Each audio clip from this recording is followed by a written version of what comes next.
Welcome back, and today we begin with Yagmur Yuksel through a newer media moment that fans have been treating as more than a simple interview, her appearance in InStyle Turkey's Talk in Style format, where one widely circulated line framed her as saying that when faced with injustice, a completely opposite side of her might emerge. Because the full interview is distributed as video content and fan translations are circulating around it, the safest way to treat this is not as a scandalous declaration, but as a personality clue that fans immediately connected to her public image: soft, elegant, controlled, yet not passive when the subject becomes fairness. Baris' Baktas' recent interview image has been shaped differently.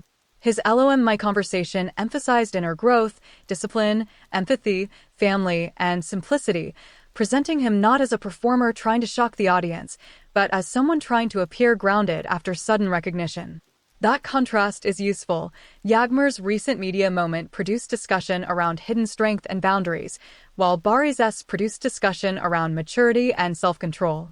Both are public image tools, but they work through different emotional codes. Going back to Yagmur, this injustice line resonated because fans already had a history of defending her online.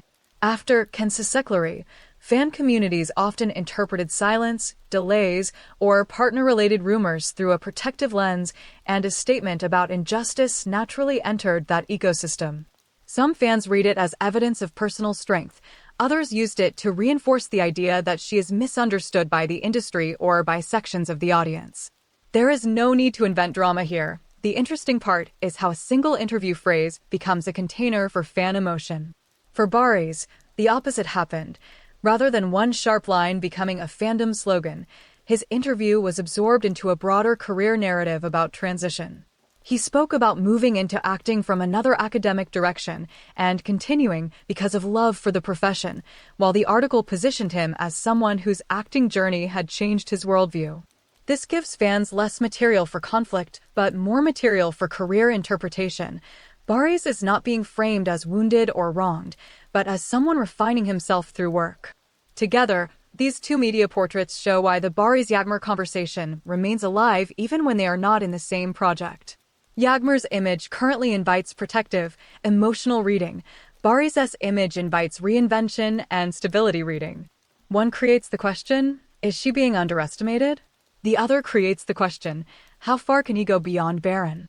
And maybe that is why fans keep returning to both of them, not because their stories are identical, but because their public images now operate like two different emotional mysteries.